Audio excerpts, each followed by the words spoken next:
Let's see. Tomorrow we'll do the. Let's do the exploration tomorrow. We'll do the exploration tomorrow on this.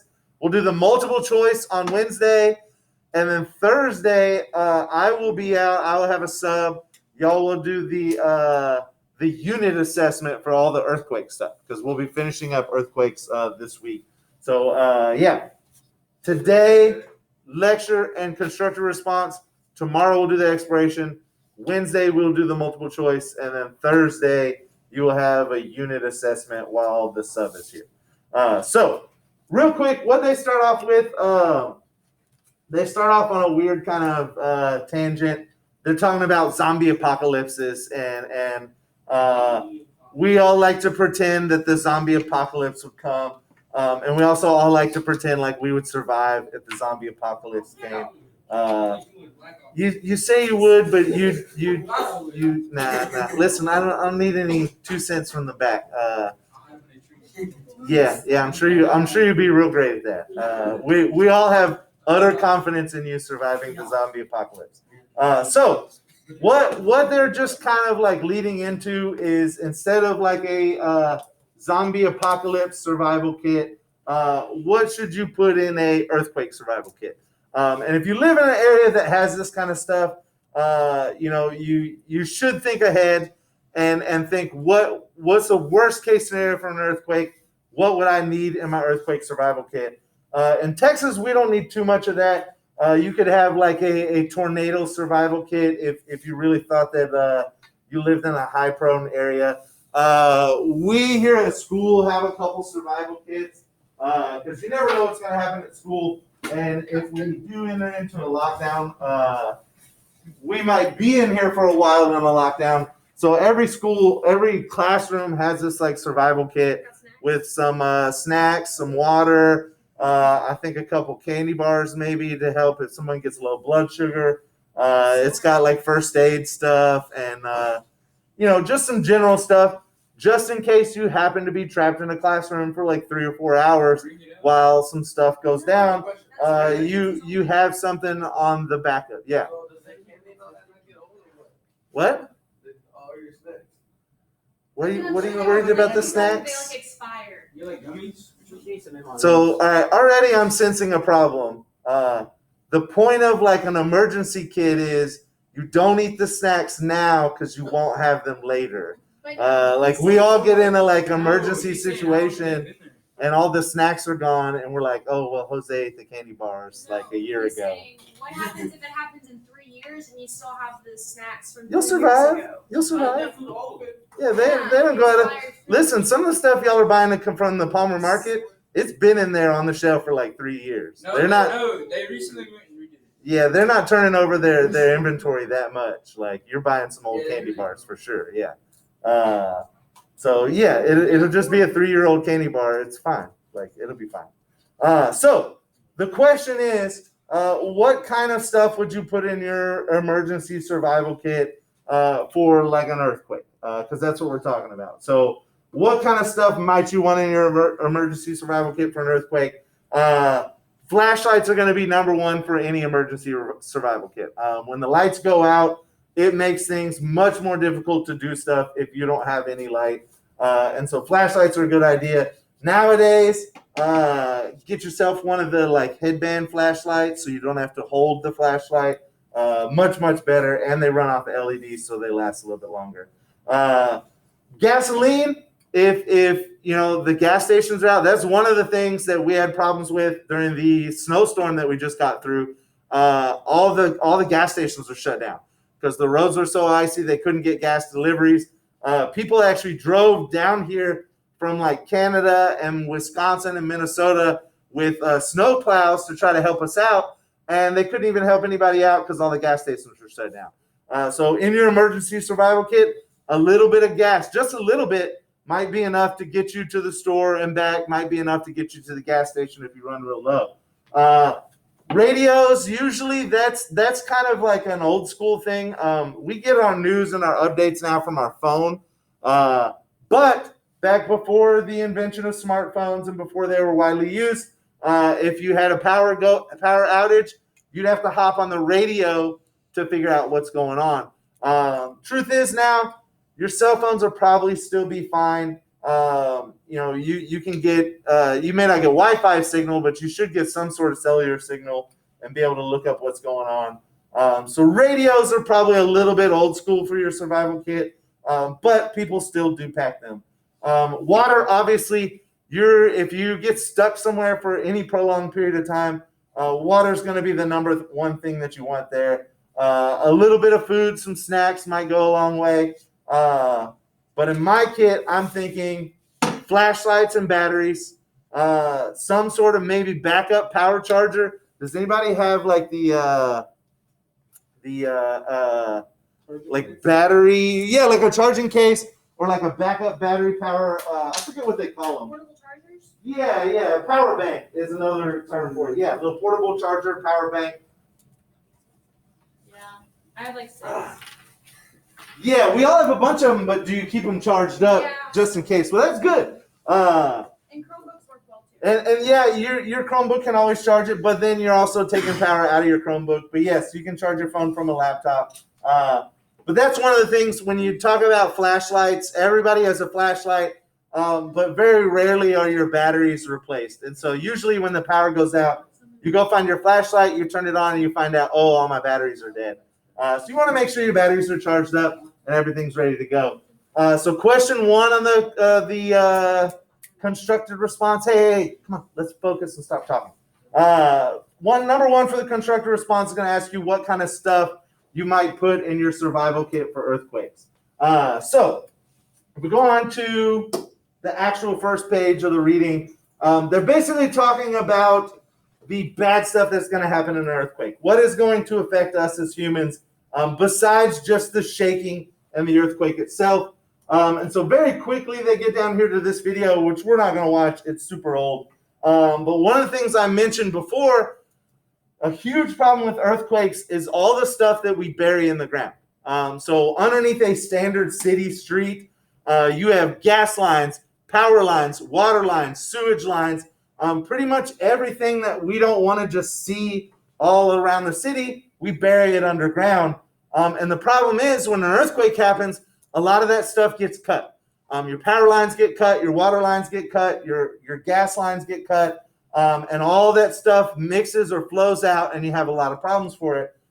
So a common thing in cities that get hit by earthquakes are fires, because your electrical lines get cut, which causes a lot of sparks. Your gas lines are now cut, the sparks ignite the gas, and now my building's on fire. Oh, and when the fire department shows up to put it out, the water line is cut, and so there's no pressure in the water lines, and they have a hard time putting out fires during earthquakes. And so everything that's buried underground is going to have problems. You can even have sewage leaks and have a lot of our wastewater kind of flow out into the streets or get mixed up with your drinking water, which is going to be a bad thing. So they talk about an earthquake hazard map. Just knowing if an earthquake were to happen, what area would be the most likely to see it happen, what kind of problems would you have in that area, and which areas are probably least likely to see an earthquake happen. These can kind of help out a little bit when you're moving into a new area. Let's see, can I open this in a new tab? Yeah. So here's their example of an earthquake hazard map. Notice here in North Texas, we're almost to a 0. We don't have very much earthquake activity. When we do, they're very small, not a big deal. So pretty much the central part of the country here, you're all right as far as earthquakes.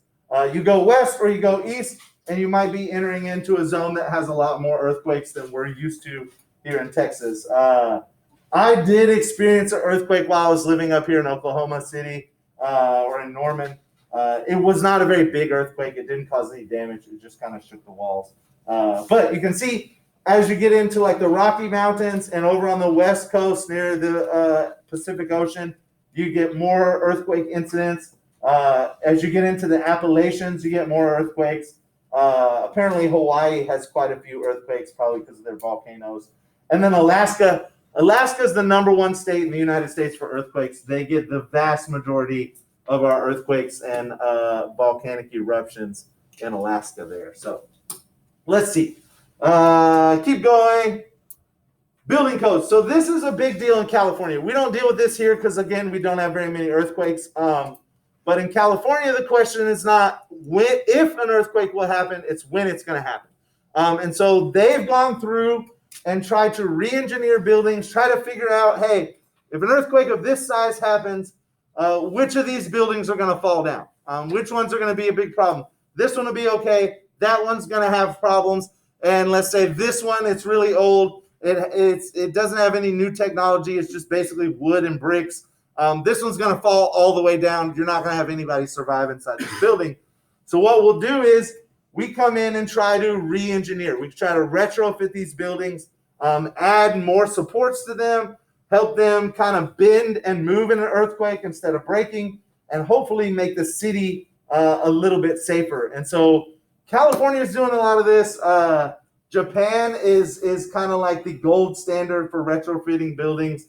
You want to be able to have your building kind of move. If it's just very stiff and upright, it's not going to move at all. Has anybody ever been to the top of like a big like skyscraper? If you ever do, you can, if you kind of look outside, you can see that the building moves. The building actually sways back and forth in the wind, and it's not like perfectly still. And so that's what you want. That's what retrofitting is about, is making a building that can kind of sway back and forth in an earthquake and not fall down, not have a bunch of brick and glass fall off the side. That's what you're looking to do by changing your building code. So what else can you do to prepare for an earthquake? We kind of already talked about it. You want to go bag ready. You want some sort of emergency plan. If you live in a city, you want to tell your family members, your friends, where you're going to meet at, how you're going to contact them and let them know that you're all right. You want to have, like we said, an emergency kit or a go bag so you can kind of survive on your own for a couple days if you get stranded in somewhere. And you just overall want to have a general like idea of a plan. So when it happens, you're not just like, I have no idea what to do. You actually start to go through your check down list and get your plan ready. That's the same reason we go over safety stuff. If you have a job, you'll have safety meetings at the beginnings of every week. If you work in a factory or something, because you want to talk about it. You want to have a plan. So when the bad stuff does happen, which it eventually will, you're ready for it and you're not starting to make a plan in the moment. So they talk about their disaster plans, what kind of things you need, preparing your home, a communication plan, an emergency kit. So during an earthquake, many services may be disrupted. An emergency kit should be well stocked with the following items to sustain a family for a few days. So here are the items they kind of talk about in their emergency kits: water, food, any medicine. I didn't think of this because I don't take very much medications. If you have medicine that you take on a daily basis, you want to have a backup of that. If there's an earthquake, or let's say it's Texas and there's a tornado, and the stores are down for a couple days, it kind of disrupts the economy. You might not be able to get in and get your medicine, or even if the pharmacy's open, they might not have your specific medicine. You don't want to run out of insulin or some other life-saving medicine while you're waiting for everything to get restocked. A first aid kit, Band-Aids, general gauze, antiseptics, antibacterial, stuff like that. Pet supplies. Your animals have to eat too, so like a little bag of dog food or cat food, or whatever your pet happens to need. Some cooking supplies. Opening up a can may seem pretty simple until you don't have a can opener, and then you're like, this is going to be pretty tough. You can open a can with a fork or a spoon, but it's a lot of work. So can opener, camp stove, gas cans if you're trying to live a couple more than a couple days and be kind of like a wilderness person. Common supplies: candles, matches, flashlights, extra batteries. Hygiene: you might want a little soap, some baby wipes, some alcohol or hand sanitizer, just something to kind of keep yourself clean. Means of communication: that backup battery for your cell phone, maybe some sort of Wi-Fi hotspot from your signal, so you can actually get on and communicate with other people, make a call if you need to, whatever you need to get done. So what to do during an earthquake? Hopefully nobody like has to live through a big earthquake. But if you do, if you're outdoors, just remain outside. Stay away from buildings. Don't go near anything. Just be outside and hope that the earth doesn't crack open and swallow you whole. If you're in a car, you need to stop driving. You don't know what's going to happen to the road in front of you. Just pull over to the side of the road, stop as soon as possible, and wait for the entire thing to finish. Don't pull over underneath a bridge, and don't stop if you're on top of a bridge. You don't want the bridge to kind of fall out from underneath you or fall on top of you. But other than that, you do want to stop because we've seen a couple pictures of roadways collapsing. You don't want to be the person that just keeps driving and drives off like a 5-10 foot cliff in your car. Let's see. If you're indoors, now here's the key part. If you're indoors, this is the most dangerous place to be.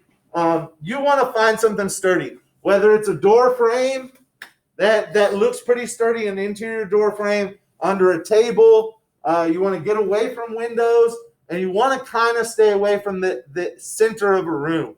Like if an earthquake were to happen right now, you can see that this central part of the ceiling doesn't really have much holding it up. So if something's going to collapse, it's going to be the ceiling in the center part of the room. The closer you are to the walls or to a doorway, that should be a little bit more safer and a little bit more sturdy. So inside, take cover under something sturdy that you can. In the absence of a table, move to the corner of a building and shield your face from glass and debris. So like they said, the closer to the walls, the better. Stay away from glass, light fixtures, or anything that can fall on you. Only a load-bearing door frame is safe to stand under. A door frame should be used only as a last resort. In Texas, we don't really have earthquakes, so what's a load-bearing door frame or what's not? It could be a coin flip unless you understand how your house was built. In an earthquake area, they point out, hey, this is a load-bearing, this one is not load-bearing. If you stand under it in an earthquake, it's going to collapse. And obviously, avoid elevators, both during and after an earthquake. You don't want to get stuck on an elevator during a disaster event. It could be many hours before they get there to rescue you. So take the stairs. If there's been any kind of earthquake, you don't want to end up in a bad situation. So last page, and then we can get on to the assignment. Tsunamis, 2004 tsunami. This was a really big one in the Indian Ocean. This is the one they did the movie about. I forget the name of the movie. No, it's called something like The Impossible, or I forget what it's about or what it's called. It's about this tsunami. But basically, this was a really, really big tsunami to hit kind of Indonesia, Philippines area. Or no, sorry. I'm in the wrong part of the world. Bangladesh, India, Malaysia, Myanmar, Thailand, Singapore, the Maldives. So this is all around like the India area of the Indian Ocean. And so when this hit, the bad part about this tsunami was this area didn't have any warning systems. They didn't really have any warning systems. The people weren't educated as to what would happen during a tsunami. They don't happen very often. And so there were lots and lots and lots of people on the beach or near the beach, and they just didn't evacuate. They didn't have time to evacuate. They weren't told to evacuate. And those that were didn't listen. And so this was a very, very deadly earthquake. So the death toll from the event was more than 180,000 people, with nearly 43,000 people missing. It was really, really, really bad as far as a tsunami goes. Compare this with the Japan earthquake and tsunami of 2011. This one was also very bad, more so because of the size of it and less because of the preparedness. Japan was very prepared. The warning went out very quickly. There was some kind of confusion as to where to evacuate to and how quickly to evacuate, but it wasn't as if they weren't prepared for this or they didn't have any systems in place.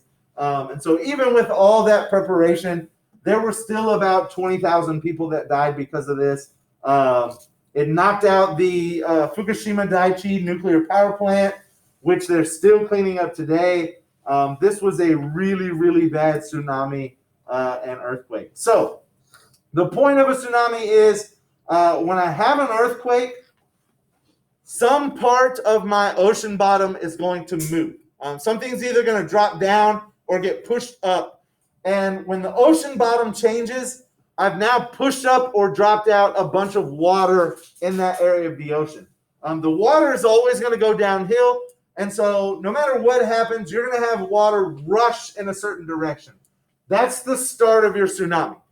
So once the earthquake happens, the ocean floor moves, the water starts to rush in a certain direction, and now I have a huge push of water headed out away from our earthquake towards land. They can go very fast. So tsunami waves can travel at speeds of around 890 kilometers per hour. For miles per hour, you're probably talking like 400, 500 miles per hour easy. They can travel very, very fast. They can cross an entire ocean in a matter of just a couple hours. So if the earthquake is very close to where you are, it can be minutes or less.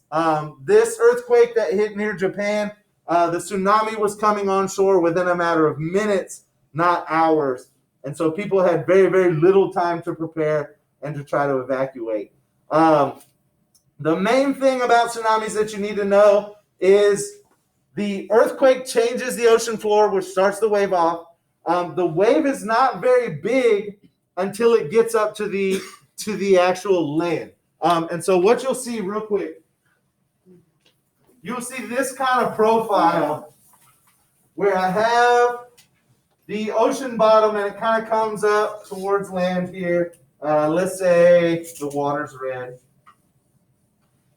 So as it comes up towards land, when it's out in the deep ocean, my tsunami is not very big. It's just like another wave. In fact, they're really hard to spot in the open ocean. You have to have sensitive machines that can kind of detect them. But as I get closer and closer to land, the tsunami has less and less room to operate in.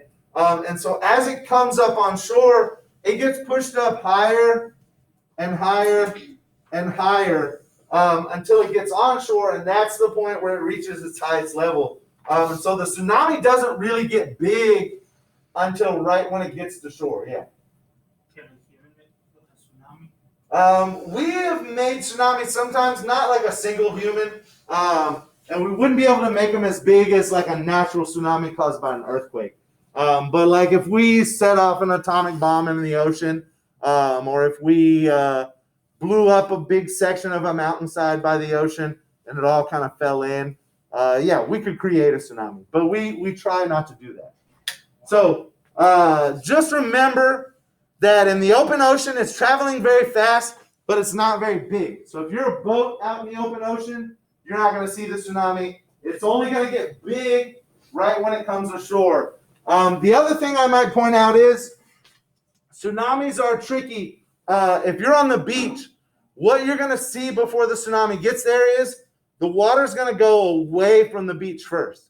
And that's one of the deadliest things about tsunami. If you're not prepared for this, if you don't have this in the back of your mind, what you see is all of a sudden the tide goes out and you have like a whole bunch of empty beach that was covered up with water. Usually you see pretty cool stuff there. You might see a boat that was sank. You might see some fish that are like flopping around on the beach. Yeah, it goes way back. And so people are like, hey, I'm going to go check that out. Like, I want to go see what's down here that I couldn't see before. And they actually walk further out into the beach towards the water. And then all of a sudden the wave is upon you. And now you have a lot of problems. And so we try to tell people about that pullback. If you ever see the ocean just kind of go away for a second, you need to head the other way and start to run because it's probably a tsunami coming. That just doesn't happen very often. If you find a pool that's close, jump into the pool. Into a pool? Into a pool, yeah, because when you're submerged in water, when the water comes on top of you, it doesn't affect you as bad than if you were just on like concrete. Maybe. I would try to go up. I would try to get if there's a tall building or tree or something. I get what you're saying. Into a pool. But I don't know. I've never heard that one. But that could be true. Take advice that you hear in class with a grain of salt. What is it? Is it St. Andreas or Johnson? So, all right, listen, let's finish this up. Hey, let's finish this up. So what we have now is we're talking about tsunami destruction. How much damage can a tsunami cause? They're very, very destructive. And so when that wave comes in, not only is it going to knock over quite a bit of stuff, remember the wave has to leave as well. And so on its way back out, it's going to flood everything again. It's going to knock over more stuff. Boats are going to hit houses. Houses are going to hit other houses. And you're going to have a lot of problems. So you want to look out for signs that there's an evacuation going on or that you might be evacuated. Best case scenario, head towards high ground. Get as far up as you can. Climb a tree. Go to the second story of a building. Drive your car up a hill. Whatever you need to do, getting uphill on higher ground is going to be your best bet. Listen for official warnings. Remain on higher ground until you hear it's safe to leave. You don't want to come down and catch the wave on its way out. You want to make sure you stay until it's safe to leave. Look for others who may need assistance and make room for them. Don't kick people out of your tree if they're trying to climb up. There's enough room for everybody. So they talk a little bit about tsunami warnings, and I think that should be it. So go ahead and open up your Discovery Education. How much time do we have left? Oh, yeah, you got plenty of time. It's just one question. Yes. Yeah, make it quick. So identify 5 items to include in your earthquake survival kit and explain why you selected each one. Just give me 5 items that you put in your earthquake survival kit. That will actually be on page 1 here. And they even give you a list of all the items they would put in their earthquake survival kit. So you can scroll down to that, choose 5 of them, tell them why it's in there. Yes? What if you're in a tree or in a building? What if it falls over? If your building falls over, then you got unlucky. But if you're on the street, you're not going to be having a better day than the person that was in the building. So yeah, I mean, you're taking a gamble then? I mean, you're just trying to survive. So Isn't there a movie with some like What's blonde that, San actress? Andreas? is there a movie with a blonde actress in it? No, I'm pretty sure there's plenty. No. Yeah. I said, isn't there? And like, she's like running away from the tsunami. Oh, a movie about a tsunami? Yeah, the movie that I mentioned right when I started talking at the very beginning, probably. Hold on, which movie was that? I don't know what it's called. I know there was a TV show If you with, start the whole thing with us and don't catch up like 10 minutes later, I did Yeah. start with y'all. it would have been. I listened. So what were you thinking about when I was talking about that movie? a movie. Were you like, man, there might be a movie that has a blonde actress in it? Literally, yes. I wonder if Mr. Bailey has seen that movie. What? It's called The Fifth Wave? No, I don't think that's a tsunami No, that's movie. not a tsunami. Yeah, The Impossible. That's what I said. That's literally the words that I said. You said you didn't know. It's on video. It's right here. I said The Impossible. Other people heard me. They shook their heads. It was the whole thing. So, the 5 things in your emergency survival kit. And then the second question, one possible hazard of an earthquake is a tsunami. How does a tsunami wave form and move through the ocean? So how does it form is the key part there. So I mentioned the earthquake and the bottom of the ocean getting moved up or down. So I have some sort of displacement along the ocean bottom. That's going to push my wave forward. How does a tsunami wave behave along the coastline? So I told you about how it gets bigger. Once it gets towards the shallow part of the coastline is going to push it up out of the water, and your tsunami waves are just going to get bigger and bigger and bigger. And how can people prepare for tsunamis? Provide one example of a historical tsunami event. They provide you with 2 examples of a historical tsunami event. How can you prepare? I want to know what my evacuation procedures are. I want to know where I should go in case of a tsunami, what the safest route for me to get there is, and how big my tsunami in my local area is likely to be. If I live off the coast of Japan, right near an earthquake center, the tsunami could be 30, 40, 50 feet high. If I live in California on the coast, then maybe my tsunami at most is going to be like 6 feet high. It just depends on where you're at and what kind of area you're looking at. So if you have questions, let me know. This one shouldn't be too bad. Just these 2 questions and then hit submit. So make sure you get something in there. Make sure you hit submit at the end. So For me, yeah. yeah, so I'm chewing on this metal like Red Bull tab, right? Why, when it touches my braces, does it taste like more like metal? I don't know. Yeah, sure. Like when it's touching other metal, it makes it. That sounds terrible. Like a battery. But Yeah. not chemistry. Oh yeah, it is, but I don't know the chemistry of chewing on Coke tabs. But yeah, it's probably something to do with ions and ionization and who knows what.